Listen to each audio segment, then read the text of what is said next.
ओम शांति। 20 दिसंबर 2024 के बाबा के मधुर महावाक्य। बाबा कहते, मीठे बच्चे, याद में रहने की प्रैक्टिस करो तो सदा हर्षित मुख खिले हुए रहेंगे। बाप की मदद मिलती रहेगी, कभी मुरझाएंगे नहीं। याद में रहने की प्रैक्टिस करो तो सदा हर्षित मुख खिले हुए रहेंगे। बाप की मदद मिलती रहेगी, कभी भी मुरझाएंगे नहीं। प्रश्न तुम बच्चों को ये गॉडली स्टूडेंट लाइफ किस नशे में बितानी है? तुम बच्चों को ये गॉडली स्टूडेंट लाइफ किस नशे में बितानी है? उत्तर, सदा नशा रहे कि हम इस पढ़ाई से प्रिंसेस बनेंगे। ये लाइफ हंसते खेलते ज्ञान का डांस करते बितानी है। सदा वारिस बन फूल बनने का पुरुषार्थ करते रहो। ये है प्रिंसेस बनने का कॉलेज। यहाँ पढ़ना भी है और पढ़ाना भी है। प्रजा भी बनानी है, तब राजा बन सकेंगे। बाप तो पढ़ा हुआ ही है, उसे पढ़ने की जरूरत नहीं है। गीत बचपन के दिन बुलाना देना। ओम शांति। ये गीत है खास बच्चों के लिए। भले है गीत फिल्मी, परंतु कुछ गीत है ही तुम्हारे लिए। जो सपूत बच्चे हैं, उन्हों को गीत सुनते समय उसका अर्थ अपने दिल में ले आना पड़ता है। बात समझाते हैं, मेरे लाडले बच्चे, क्योंकि तुम बच्चे बने हो। जब बच्चा बने तब तो बाप के वर्षे की भी याद रहे। बच्चे ही नहीं बने तो याद करना पड़ेगा, क्योंकि स्मृति रहती है। हम भविष्य में बाबा का वर्षा लेंगे। ये है ही राजयोग, प्रजा योग नहीं। हम भविष्य में प्रिंसेस बनेंगे। हम उनके बच्चे हैं। बाकी जो भी मित्र संबंधी आदि हैं, उन सबको बुलाना पड़ता है। एक बिगड़ दूसरा को याद ही ना पड़े, देह भी याद ना पड़े। देह अभिमान को तोड़ देहाभिमानी बनना है। देह अभिमान में आने से अनेक प्रकार के संकल्प आते हैं। देह अभिमान में आने से अनेक प्रकार के संकल्प विकल्प उल्टे गिरा देते हैं। याद करने की प्रैक्टिस करते रहेंगे तो सदा हर्षित मुख खिले हुए फूल रहेंगे। याद को भूलने से फूल मुरझा जाता है। हिम्मते बच्चे मत दे बाप। बच्चे ही नहीं बने तो बाप मदद किस बात की करेंगे? बा कहते, क्योंकि उनका माई बाप फिर है रावण राज्य। बा कहते, बच्चे ही नहीं बने तो बाप मदद किस बात की करेंगे? क्योंकि उनका माई बाप फिर है रावण माया, तो उनसे मदद मिलेगी गिरने की। तो ये गीत तुम्हारा सारा तुम बच्चों पर बना हुआ है। बचपन के दिन बुला ना देना, आज हंसे कल रुलाना देना। बाप को याद करना है, याद नहीं किया तो आज हंसे कल फिर रोते रहेंगे।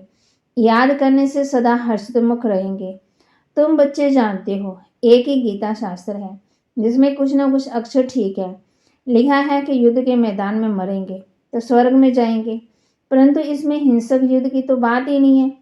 तुम बच्चों को बाप से शक्ति लेकर माया पर जीत पानी है, तो जरूर बाप को याद करना पड़े, तब ही तुम स्वर्ग के मालिक बनेंगे। उन्होंने स्थूल हथियार आदि बैठ दिखाए हैं। ज्ञान कटारी ज्ञानवान अक्षर सुना है, तो स्थूल रूप में हथियार दे दिए हैं। वास्तव में ये है ज्ञान की बातें, बाकी इतनी बुझाएं आदि तो कोई होती नहीं है। तो ये है युद्ध का मैदान। योग में रह शक्ति लेकर विकारों पर जीत पानी है। बाप को याद करने से वर्षा याद आएगा। वारिस ही वर्षा लेते हैं। वारिस नहीं बनते तो प्रजा बन पड़ती। ये है ही राजयोग, प्रजा योग नहीं है। ये समझाने बाप के सिवाय कोई दे ना सके। बाप कहते हैं मुझे इस साधारण तन का आधार ले आना पड़ता है।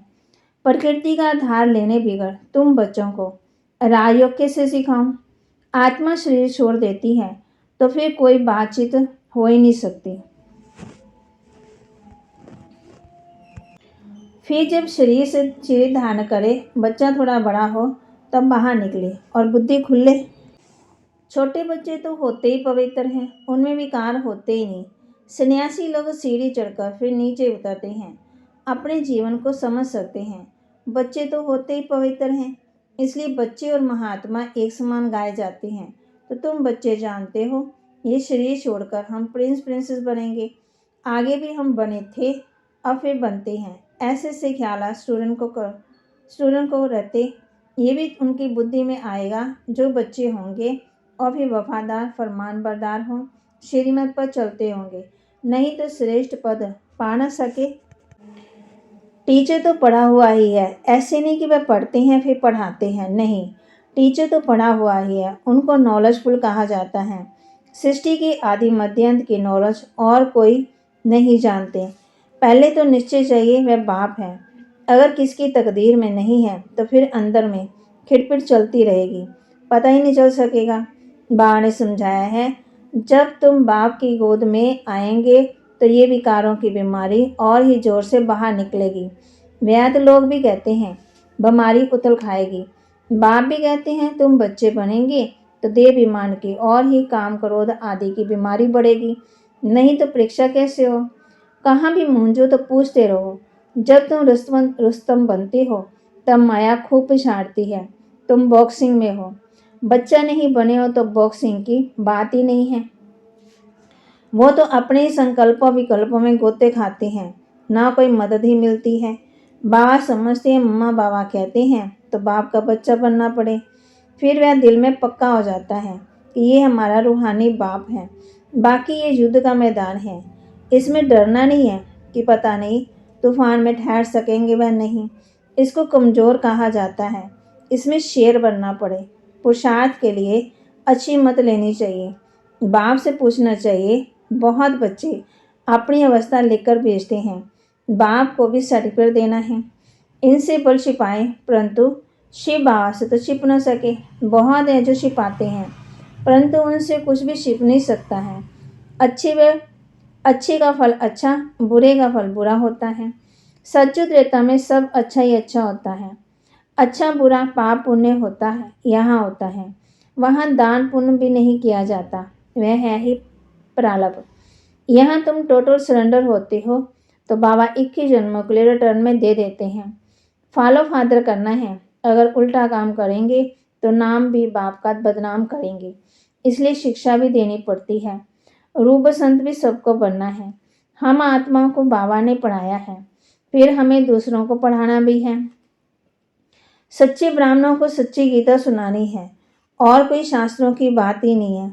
मुख्य है गीता, बाकी हैं उनके बाल बच्चे, उनसे कोई का कल्याण नहीं होता। मेरे को कोई भी नहीं मिलता। मैं ही आकर फिर से सहज ज्ञान सहज योग सिखाता हूँ। सर्वशास्त्र में श्रोमणी गीता है, उस सच्ची गीता द्वारा वर्षा मिलता है। श्री कृष्ण को भी गीता से वर्षा मिला। गीता का भी बाप जो रचयिता है वह बैठ वर्षा देते हैं। बाकी गीता शास्त्र से वर्षा नहीं मिलता। रचयिता एक ही है, बाकी है उनकी रचना। पहला नंबर शास्त्र है गीता, तो पीछे शास्त्र बनते, उनसे भी वर्षा मिल ना सके। वर्षा मिलता ही सम्मुख, मुक्ति का वर्षा सबको मिलना है, सबको वापस जाना है। बाकी स्वर्ग का वर्षा मिलता है पढ़ाई से। फिर जो जितना पढ़ेगा बात सम्मुख पढ़ाते हैं। जब तक निश्चय नहीं कि कौन पढ़ाते हैं तो समझेंगे क्या, प्राप्ति भी क्या कर सकेंगे। फिर भी बाप से सुनते रहते हैं तो ज्ञान का विनाश नहीं होता। जितना सुख मिलेगा फिर औरों को भी सुख देंगे, प्रजा बनाएंगे तो खुद राजा बन जाएंगे। हमारी है स्टूडेंट लाइफ, हंसते खेलते ज्ञान की डांस करते हम जाकर प्रिंस बनेंगे। स्टूडेंट जानते हैं हमको प्रिंस बनना है तो खुशी का पारा चढ़ेगा। ये है प्रिंसेस बनने का कॉलेज। वहाँ प्रिंस प्रिंसेस का अलग कॉलेज होता है। बाबा कहते हैं विमानों में चढ़कर जाते हैं, विमान भी वहाँ के फुल प्रूफ होते हैं, कभी टूट ना सके, कभी एक्सीडेंट होता ही नहीं है कोई भी किस्म का।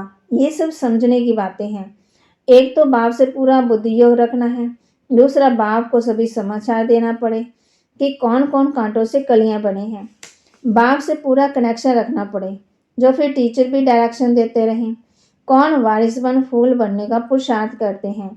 कांटों से कली तो बने, फिर फूल तब बने जब बच्चा बने, नहीं तो कली के कली रहेंगे, अर्थात प्रजा में आ जाएंगे।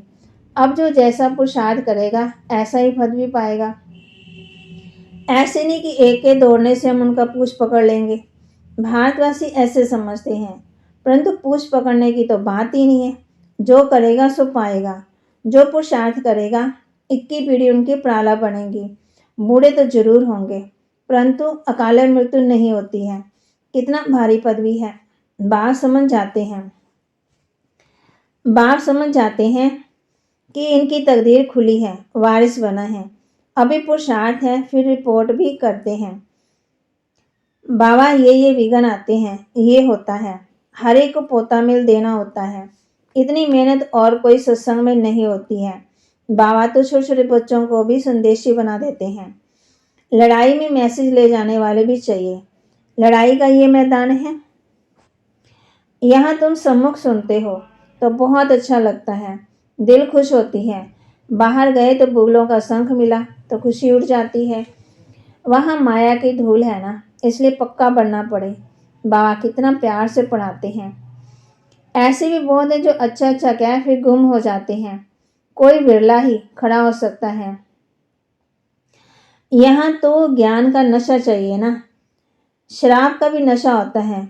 किसी का दिवाला निकला, शराब पिया, जोर से नशा चढ़ा तो समझेगा हम राजाओं का राजा है। यहाँ तुम बच्चों को रोज ज्ञान अमृत का प्याला मिलता है। धारण करने के लिए दिन प्रतिदिन पॉइंट्स ऐसी मिलती रहती है जो बुद्धि का ताला ही खुलता जाता है। इसलिए मुरली तो कैसे भी पढ़नी है। जैसे गीता का रोज पाठ करते हैं, यहाँ भी रोज बाप से पढ़ना चाहिए पूछना चाहिए मेरी उन्नति नहीं होती है, क्या कारण है।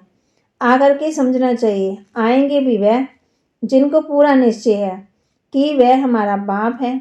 ऐसे नहीं कि पुरुषार्थ कर रहा हूँ निश्चय बुद्धि होने के लिए। निश्चय तो एक ही होता है, उसमें परसेंटेज नहीं होती। बाप एक है, उनसे वर्षा मिलता है। यहाँ हजारों पढ़ते हैं, फिर भी कहे निश्चय कैसे करूं। उनको कमबख्त कहा जाता है। बख्तावर वह जो बाप को पहचान और मान ले। कोई राजा कहे हमारी गोद का बच्चा आकर बनो तो उनकी गोद में जाने से ही निश्चय हो जाता है। ऐसे नहीं कहेंगे कि निश्चय कैसे हो, यह है राजयोग।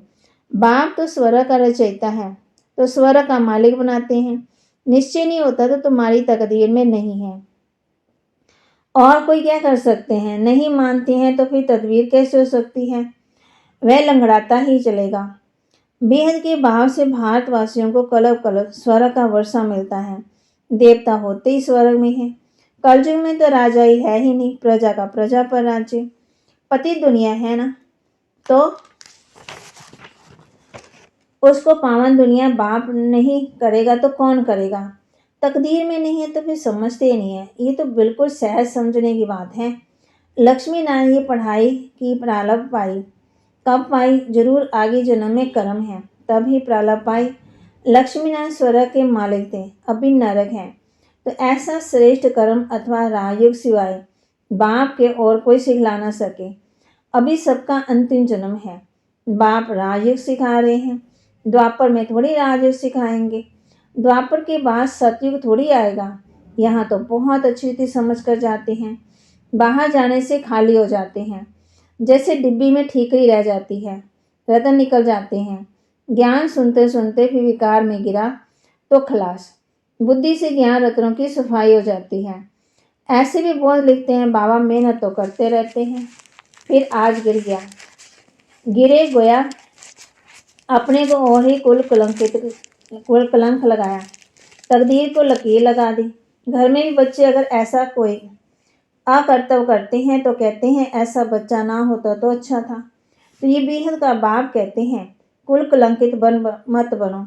यदि विकारों का दान देकर फिर वापस लिया तो पदवी भ्रष्ट हो जाएगा। पुरुषार्थ करना है, जीत पानी है।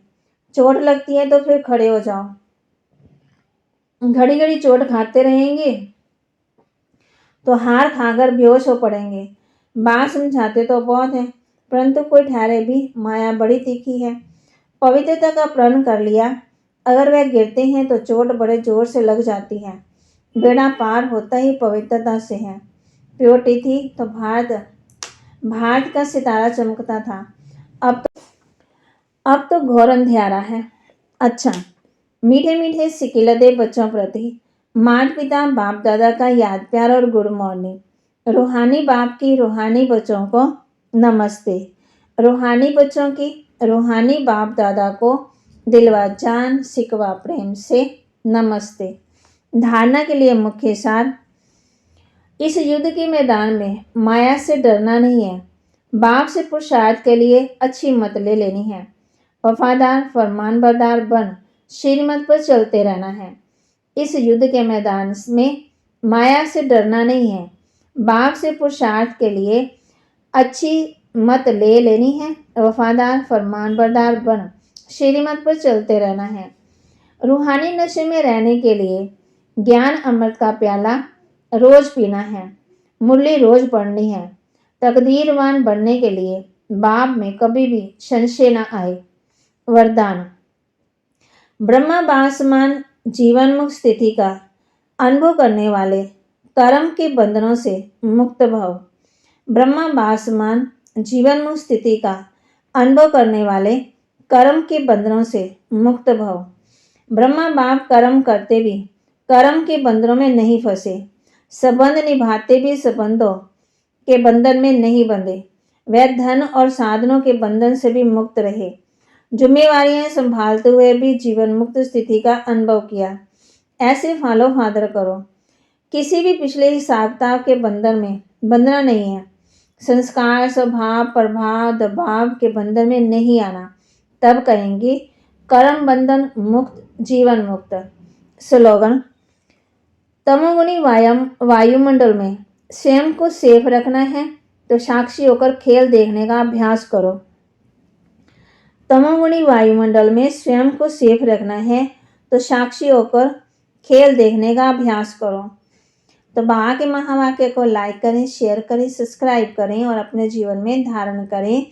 फिर बाबा ने बच्चों को कहा है माया से डरना नहीं है, बाप से पुरुषार्थ के लिए अच्छी मत लेनी है। रोज मुरली पढ़नी है, मुरली रोज पढ़नी है ना, फिर तकदीर बनेगी। ज्ञान अमृत का प्याला रोज पीना है। बाबा कहते ज्ञान अमृत का प्याला रोज पीना है और बचपन के दिन बुलाना देना, आज हंसे कल रुलाना देना। बाबा कहते तुम्हारी life is student life is the best life है। हंसते खेलते ज्ञान डांस करते बितानी है। ओम शांति।